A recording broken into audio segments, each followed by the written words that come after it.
салом дӯстон, пас аз он гузариши Нико Уильямс ба нокомӣ анҷом ёфт, Барселона бар Рафаэл Леау рӯй овардааст ва ин бозингари португалиро мехоҳад трансфери асосии худ кунад. Худи футболбоз зид нест. Ба навиштаи маҷаллаи Mundo Deportivo дар дастаи каталонӣ вариантҳои дигарро баррасӣ мекунам ва барои пурқувват кардани ҳамла номзадии Леау ба ҳамаи талабот ҷавобгӯ аст. Имрӯз мо дар бораи ин ва дигар хабарҳои муҳим гап мезанем. Лайки қиматбоҳои худро гузоред, мо бошем сар мекунем. Дӯстон, топ 5 чемпионатҳои аврупоӣ баргашт ва шумо метавонед ҳама ин рақобатҳоро бо сарпарасти видеои мо ширкати 1x бозам ҷолибтар гардонед. Ин ширкат чандин сари сол мешавад ки кору фаъолият дорад ва беҳтарин шароитҳоро фароҳам меорад. Танҳо дар мо ва танҳо барои шумо мо промо тайёр кардем бо номи AMG 0777 ки шумо метавонед дар вақти регистратсия кардан дар аввалин пардохти худ то ҳаҷми 8000 сомонӣ бонус ба даст оваред. Ссилкаи зарурӣ дар комментарии ин видео. Барса дар посух ба трансфери рақиби ашадии худ ки Мбапперо ба даст овардан бояд ҳатман футболбози топ харидорӣ намоянд. Директори варзишии Барселона Деку ба бозингари Ливерпул Луис Диас ҳавасманд аст, аммо англисо ӯро раҳо намекунанд. Бар Рафаэл Леау худи президенти Барса Жоан Лапорта майл дорад. Барои Барселона ҳама гуна муомилот мушкил ба даст меояд, аммо вақте ки хоҳишҳо бо ҳам меоянд ва агенти футбол даст ба кор мешавад, орзуам амалӣ мегарданд. Ояндаи Рафаэл Леау дар дасти агенти рақами 1 футбол Жорже Мендеш аст ва ӯ бо президенти Барса рафоқату дӯстӣ дорад. Дар сурати ҷавоби рад додани дастаи Милан, хостгорон аз Каталония дур нарафта ба Ювентус муроҷиат мекунанд то ин ки Федерико Кьезаро ба онҳо фурӯшанд. Дастаи шаҳри Турин дар баҳои бозингари худ 15 миллион евро мехоҳад, Испаниё 5-10 миллион дода метавонанд. Варианти дигар нимувизатгари Бавария Кингсли Коман ном бурда мешавад. Беҳтараш Барса аз рақиби ашадии худ Реал Мадрид ибрат гирифта дар чанд сол як трансфери бузург анҷом диҳад ва ҳоло ба ҳамон мавқеъ тамаркуз карда шавад ки ниёз дорад. Ба дастаи як нафар дар миёнаи майдон чун обу ҳаво зарур аст. Баъд аз трансфери Олмо бояд ҳамаи маблағи боқимондаи худро барои харидории бозингари вайронкор сарф кунанд. Реал Мадрид танҳо як маротиба бо Эден Азар хато кард ва баъд аз ин хеле эҳтиёткорона амал мекунад. Барса бошад иштибоҳи худро дар бозори трансферӣ такрор кардан мегирад.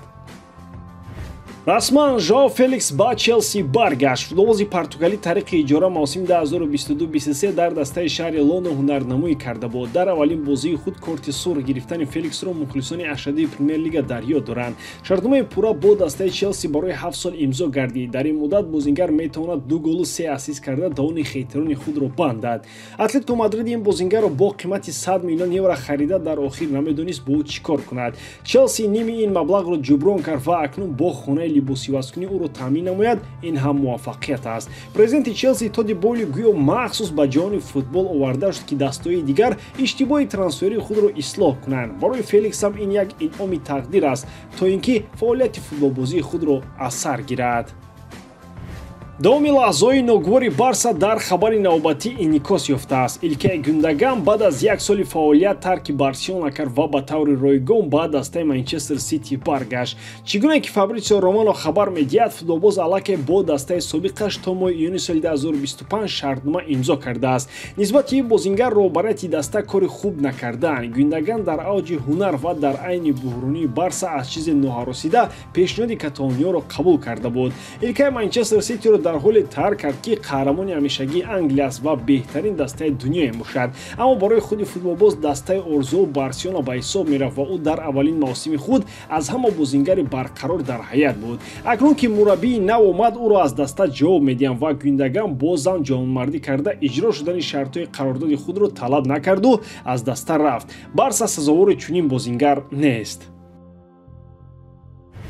Лионел Месси ба бозиҳои тими мунтахаби Аргентина дар моҳи сентябр даъват нашуд. Ӯ қаблан гуфта буд ки ба фаъолияти худ дар тими миллӣ хотима мебахшад, аммо дар айни ҳол сабаби аз саф берун шудани ӯ осеб аст ки дар бозиҳои охири Аргентина иттифоқ афтод. Имрӯз аз дастаи ӯ Интер Майами хабар аст ки Месси метавонад ба машғулиятҳо баргардад. Ҳамлагари аргентинӣ аз миёнаи моҳи сентябр метавонад ба саф баргардад. Аз ҳоло имкон аст ки Месси ба машғулиятҳои дастаҷамъӣ ҳамроҳ гардад. Ба навиштаи журналист Эрнан Клаус ҳатто эҳтимоли барои чанд дақиқа ба майдон омадани Месси дар бозии рӯзи 31 август бо дастаи Чикаго Файр вуҷуд дорад. Дар Интер Майами шитоб намекунанд ки барандаи 8 тоби тиллоӣ ба майдон барояд. Барои онҳо муҳим аст ки Месси дар бозиҳои плей-офф дар охирои моҳи октябр пурра аз ҷароҳат фориғ шуда ба даста кӯмак кунад. Дар мавсими имсолаи МЛС ҳамлагари 37сола 12 гол зада 9 асист анҷом додааст. Оё Месси шумораи ҷоизаҳои худро ба адади зебои 50 расида метавонад? Танҳо аз саломатии ӯ вобастагӣ дорад. Мо барои беҳтарин бозингари ҷаҳон шифои комил мехоҳем ва интизори ба майдон омадани ӯ ҳастем. ба ҳамин тамом бовар дорам ки эҷодкории ман ба шумо писанд меояд. Лайк, комментария ва дар канал обуна шуданро аз ёд набароред. Бо шумо мисли ҳар вақта Муҳаммад Гайров. Хайр бародарон, дар паноҳи Аллоҳ.